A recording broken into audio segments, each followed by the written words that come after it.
This past offseason was a wild one, as we saw a ton of the biggest names in the sport get moved and find new homes. At the time, the excitement engulfs all of us, and immediately fans and analysts start predicting what these moves will mean for the teams involved, but you can never know for sure until the players actually step onto the floor with their new squads. And now that we're over a month into the new season, that's exactly what we've been able to see. In today's video, we'll be revisiting the biggest trades from this offseason,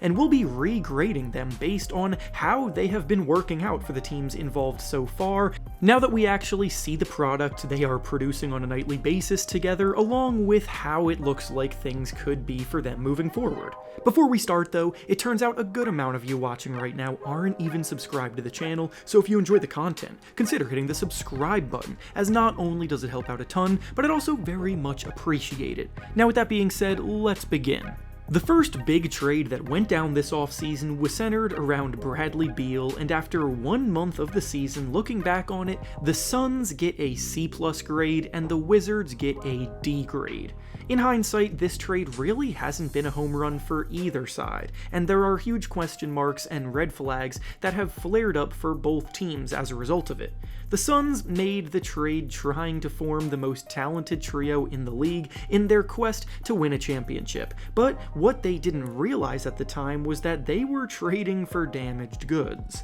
Bradley Beal has only managed to play in 3 games so far this season because he's been struggling with a nagging back injury, and back injuries can be worrisome because they tend to stick with you for a while and can really hamper your future, as we've seen with Ben Simmons, who has also not been the same player since his back injuries. The Suns are obviously good regardless, because a team led by Kevin Durant and Devin Booker will still capably win games, but the addition of Beal to the mix doesn't make them nearly as much of a petrifying super team as initially thought, now that his back issue is hanging over Beal's head. As for the Wizards, this trade already felt like a deal that was too little too late when they made it, basically choosing to trade Bradley Beal when his value was at its lowest, but afterward, they rerouted a few of the pieces from this trade to then acquire Jordan Poole, which most thought would be a slam dunk, until Poole actually started playing in a Wizards uniform.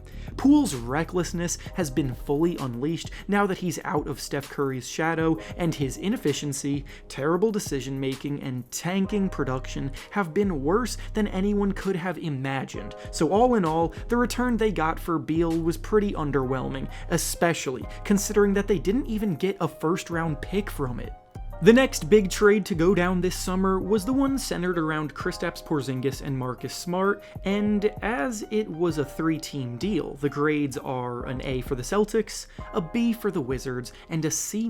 for the Grizzlies. When the Celtics acquired Kristaps Porzingis, it happened in a bit of a bittersweet way for Celtics fans, because in order to do so, they needed to ship out Marcus Smart, who has been the heart and soul of the squad for about a decade. But with how good the team has looked, with Kristaps Porzingis playing some of the best basketball of his career this season, it was more than worth it. The Celtics starting 5 is arguably the best starting 5 in the NBA right now. They're sitting in first place in the Eastern Conference. Porzingis is meshing very well in his role, and they're comfortably the team to beat in the East as a result of it. Now, as for the Grizzlies, who got a subpar grade here, they were hoping someone like Marcus Smart would be able to come in and hold things down while Ja Morant was out for his suspension, but in doing so, they shipped out Tyus Jones also, who was, in hindsight, probably more suited for that job. Tyus Jones had always comfortably stepped into the starting role in games that Ja Morant missed in the past, and the Grizzlies were able to stay afloat with a similar winning percentage in those games because of how good Tyus was as a floor general and smart playmaker.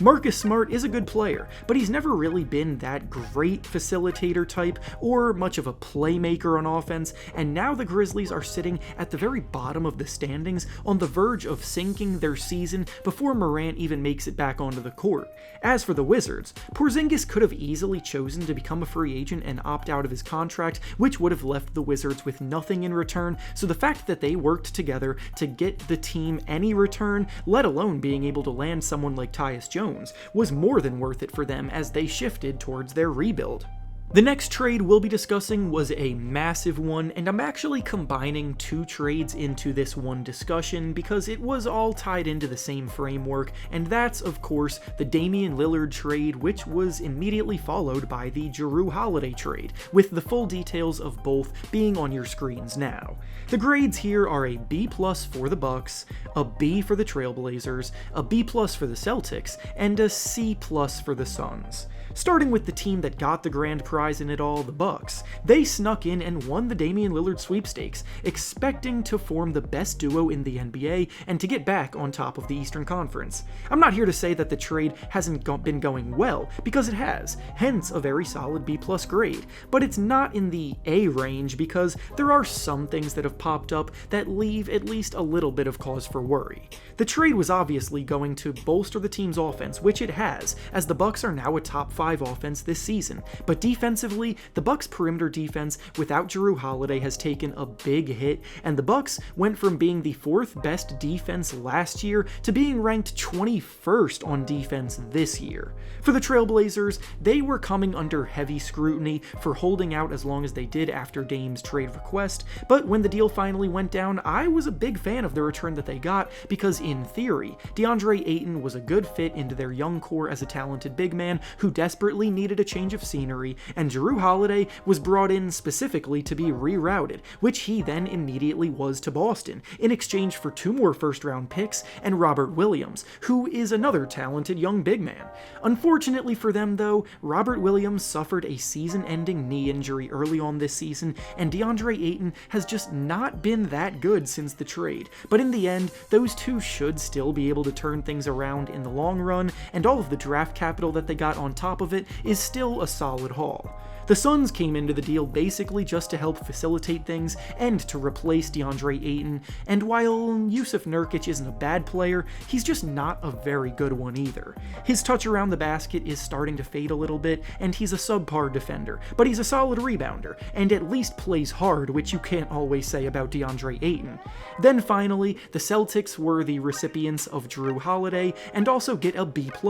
because despite the fact that they may have slightly overpaid for Jrue Holiday at this point in his career, he has helped the team form the best starting lineup in the league, he fits into their defensive philosophy, and he knows how to mold his game around the stars that he's now playing with, without getting in their way. And finally, the last big trade that happened was the James Harden trade, and 1 month later, the grades for this deal are a B+ for the 76ers and a D for the Clippers. This, like the Lillard situation, was another saga that lasted all summer long, and it did technically conclude during the season, but I'm still counting it for the sake of today's video. When it finally went down, the Clippers were looking like an absolute juggernaut on paper, and the Sixers were looking like a weaker group as a result of it. But the thing about basketball is that the game needs to be played on the court, not on paper. Since the trade, the Clippers have 4 wins and 8 losses, and their most recent loss was maybe the most embarrassing loss of the season, as they fell to a Denver Nuggets team that didn't even have Nikola Jokic, Jamal Murray, or Aaron Gordon playing. Harden came in still under the impression that he's capable of being the center of an offense, but his play on the court tells a different story of a player starting to reach the over-the-hill status. The Clippers gave up so much of their front court depth to make the trade happen,